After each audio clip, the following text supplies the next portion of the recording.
If you were to take the entire massive library of Islamic history, we're talking centuries of law, theology, everything, and you ran a search for a single name, there's one that would probably just crash your computer. Absolutely. He's like the watermark on almost every single page. It's inescapable. And it's not a caliph, it's not a general.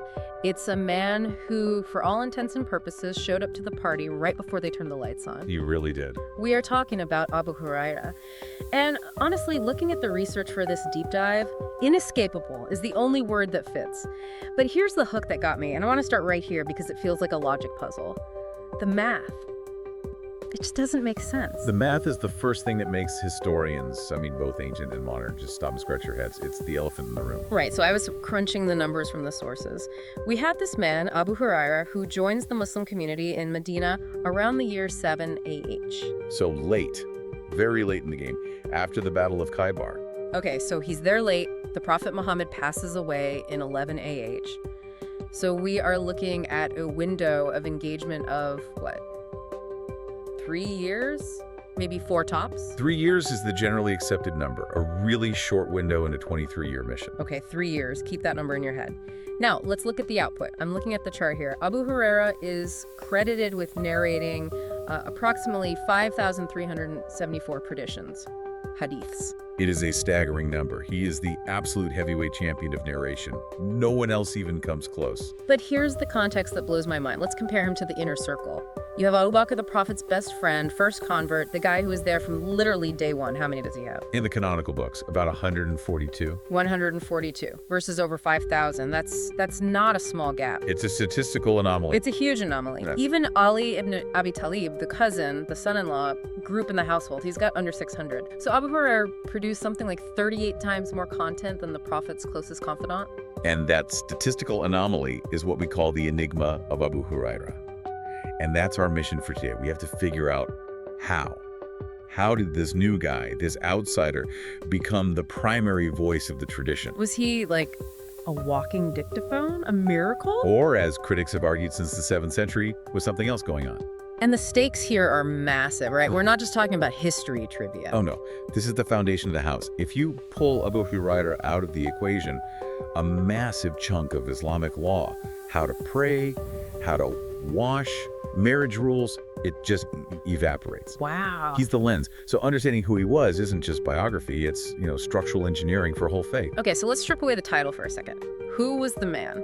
Because the sources paint a picture that is actually, well, it's kind of tragic. It really starts at rock bottom. Even his name is a blur.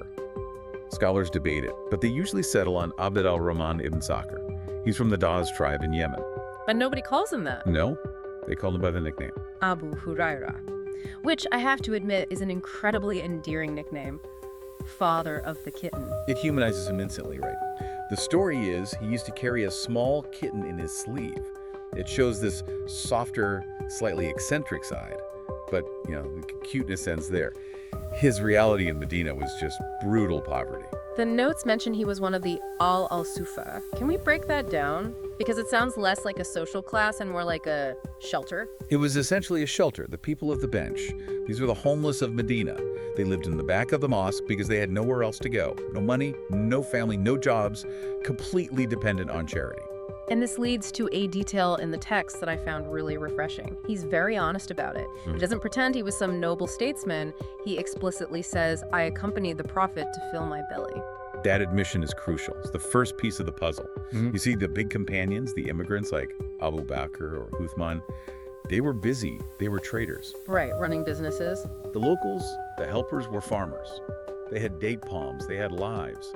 Abu Hurairah, he was unemployed. He was a full-time listener by necessity. He literally had nothing else to do. Exactly. He had nowhere else to be. If the Prophet was speaking, Abu Hurairah was there, partly out of devotion, sure, but also because he was hoping at the end of the talk there might be a meal. There's that heartbreaking story where he talks about asking companions to explain a Quranic verse. He says, I knew the verse better than they did. Right. He wasn't asking for knowledge. He was asking in the hopes they might say, oh, come over to my house and we'll discuss it, and then, offer him some food. So the defense, the standard Sunni explanation for his 5,000 hadiths is basically Opportunity plus longevity. That's the argument in a nutshell. He was there 247 for those 3 years because he had no other obligations. And then, and this is key, he lived for another 50 years. He died around 59 AH. Abu Bakr died 2 years after the Prophet. So Abu Hurairah had half a century to just sit and teach the next generation. Exactly. He outlived almost everyone. That makes logical sense. But the tradition doesn't just rely on logic, does it? There's a supernatural element introduced to explain how he memorized so much. The miracle of the cloak. This is the theological safety net. Walk us through that, because it sounds like something out of a fantasy novel. Well, the story goes that Abu Hurairah complained to the Prophet about his bad memory. He was worried he was forgetting things. So the Prophet told the companions to spread their garments. Abu Hurairah spread his cloak. The Prophet made a gesture, like scooping something from the air into the cloak, and told him to gather it to his chest. Abu Hurairah says, "I never forgot a word after that." It's like a software update, a divine download. In a way. But from an analytical perspective, think about what that story does. It functions as a shield. If you question Abu Hurairah's memory, you aren't just questioning a guy's cognitive ability. You're questioning a miracle. You're questioning a miracle performed by the Prophet. It grants him epistemological immunity. It makes his memory untouchable. Which is very convenient, because as I was reading, it seems like people were questioning his memory. And I don't mean modern skeptics. I mean the people sitting right next to him. That is where the story gets really tense. The skepticism starts immediately, and it starts at the very top. Umar ibn al-Khattab, the second caliph, was, let's just say, not a fan. Umar was a terrifying figure. Very strict, no nonsense. Extremely. And the sources say Umar realized Abu Hurairah was narrating too much. It wasn't just the quantity, it was the kind of stories. Umar reportedly threatened to exile him. He said, "You will stop this, or I will send you back to the land of Dawes." Stop talking or get out of my city. Pretty much. There are even reports of Umar hitting him with his whip for exaggerating. And here's the kicker. Abu Hurairah admitted it. After Umar died, he told people, "If I had narrated these hadiths while Umar was alive, he would have fractured my skull." Wow. So he waited until the sheriff was gone before he opened the floodgates? That is the clear implication. He knew his audience. And it wasn't just Umar. We have to talk about Aisha, the Prophet's wife. She was brilliant, she was sharp, and she did not hesitate to call him out. I saw the prayer dispute in the notes. This one felt personal. It was a direct clash. Abu Hurairah narrated a hadith saying a prayer is nullified if 3 things pass in front of you: Go. a woman, a donkey, or a black dog. Lumping women in with farm animals. I can't imagine Aisha just let that slide. She was furious. Her response is famous. She said, "You have likened us to donkeys and dogs." And then she used her own experience as evidence. She said, "I used to lie in front of the Prophet while he prayed and he never stopped." She's saying, I was there, your facts are wrong. A direct factual contradiction. And it happened again with a narration about bad omens. Yeah. He narrated that bad omens exist in women, horses, and houses. And Aisha corrected him. She did. She basically said, he must have walked in late. Walked in late, like he missed the first part of the lecture. Precisely. She claimed the Prophet was actually quoting what pre-Islamic Arabs used to say and refuting it. But Abu Hurairah only heard the quote, not the refutation, and thought the Prophet was affirming it. That is a fascinating critique. She's accusing him of taking a quote out of context because he missed the preamble. And this brings us to the biggest red flag for a lot of historians. Yeah. Where was he getting all this information? Which leads to Ka'b al-Ahbar. The source contamination theory? Exactly. Ka'b was a Jewish scholar, a rabbi, who converted to Islam. He and Abu Hurairah were contemporaries in Medina. They were friends, spent a lot of time together. And Ka'b was a storyteller, right? He knew the Torah, the Talmud, all the folklore. He was a walking encyclopedia of what they call Israelite Jewish traditions and legends. The problem is, critics argue Abu Hurairah started mixing up his files. He'd hear a cool story from Ka'b on Tuesday, and by Friday, he's narrating it as something he heard from the Prophet. Is this what scholars call tadlis? Roughly, yeah. Tadlis is a form of, let's call it source laundering. You narrate something in a way that implies a direct source when you actually heard it secondhand. You drop the middleman. And are there examples? Because some of his hadiths sound, well, very Old Testament. They really do. Take the creation story.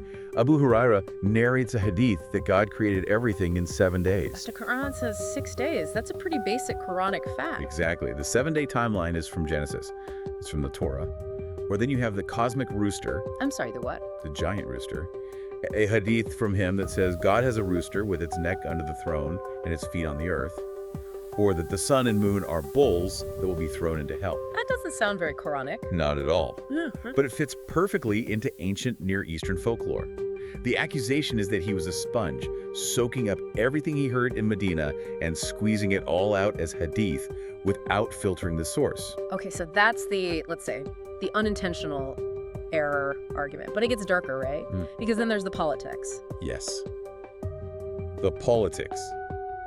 We have to talk about the mutira. The stew. The stew. This is the shift. From the starving man on the bench to the governor in the palace. Because he didn't stay poor. No. He became governor of Bahrain, then governor of Medina. He died a wealthy man. And during the civil wars between Ali and Muawiyah, he played a very specific game. Which earned him the nickname Sheikh al-Mudira. Explain that joke because it's pretty biting. Mudir was a rich, expensive yogurt stew. A delicacy. The saying went that Abu Hurairah would pray behind Ali because Ali's prayer was more pious, but he would eat at Muawiyah's table because the food was better. The prayer of Ali is more pious, but the stew of Muawiyah is tastier. It paints him as the ultimate pragmatist, a man who knows which side his bread is buttered on. But critics say he paid for that stew with his integrity. The Umayyad connection. Exactly. The Umayyads dynasty needed legitimacy. They were fighting the Prophet's own family. And suddenly you have narrations from Abu Hurairah that seem very helpful to the regime. Helpful how? Hadiths forbidding rebellion against an unjust ruler, which is exactly what you need people to believe when you've just taken power. Hadiths praising the Quraysh tribe. The Shia perspective is incredibly harsh here. They argue he was essentially on the payroll, a factory for pro-Umayyad propaganda designed to undermine Ali. It's a devastating critique. It suggests the ocean of knowledge was actually a political construct. And then there's the content itself, the things that just defy reason. Scientific problems, yeah. The fly in the drink hadith is the most famous one. It's the ultimate litmus test. The narration says, if a fly falls in your drink, dip it entirely, because one wing has the disease and the other wing has the cure. Which, from a microbiological standpoint, is a bold claim. It's problematic. And then you get the anthropomorphism god putting his leg into hell to fill it. Or the story of Moses slapping the angel of death. This one always sounded like a cartoon to me. The angel comes to take Moses' soul and Moses just punches him. Gouges his eye out. The angel has to go back to God to get his eye fixed. These stories drive rationalist theologians crazy. The early Mu'tazila rejected them outright. They said, this can't be from the prophet, it contradicts reason. But the traditionalists kept them. They doubled down. They argued that our limited human reason cannot judge divine revelation. If the chain of transmission is sound, we accept it, even if it sounds like a cartoon. So, bringing this all back, why does this ancient history matter today? Why should you care about a guy who died 1,400 years ago? Because of the House of Cards. Explain that. In Sunni Islam, there's a doctrine called Adala al-Sahaba, the justice of the companions. It's the idea that all the companions of the Prophet were truthful and reliable, the golden generation. They're the filter through which the religion is received. Precisely. Now, if you pull on the thread of Abu Hurairah, if you admit that the man who narrated the most hadiths might have been a fabricator or a political tool, or just a guy who confused folklore for scripture, Then the whole sweater unravels. the shield falls. If Abu Hurairah is unreliable, who else is? If the guardian of memory was making it up, how much of the law is real? That is why the defense of him is so fierce. It's not just about him. It's about protecting the integrity of the entire Sunni canon. And it explains why Shia Islam is so fundamentally different. They deleted his folder. Completely. They rely on the al-Bayt, the family of the Prophet. It results in two parallel religions, in a way, derived from two totally different sets of data. It is a paradox that's hard to wrap your head around. A starving servant becomes a wealthy governor. A latecomer who drowns out the veterans. A man accused of lying by his peers, yet canonized as the ultimate truth teller. He's the pivot point. Depending on how you view him, you either see a miraculously preserved faith or a politically constructed one. There is one last thing from the sources that really stuck with me, a quote from the man himself, the two vessels hadith. Yes, this one is haunting. He said, I learned two vessels of knowledge from the Prophet. One I have spread among you, the other. If I were to spread it, my throat would be cut. It just stops you in your tracks, doesn't it? It really does. We have 5,000 hadiths from the first vessel, and that shaped the world. But you have to ask, what was in the second vessel? Was it political secrets, the names of hypocrites? Was it dangerous truths about the rulers he was eating dinner with? We just don't know. We'll never know. But that silence, in some ways, it's just as loud as the 5,000 traditions he did share. A final mystery from the man of mysteries. That wraps up our deep dive into the enigma of Abu Hurairah. Thanks for listening. Keep questioning.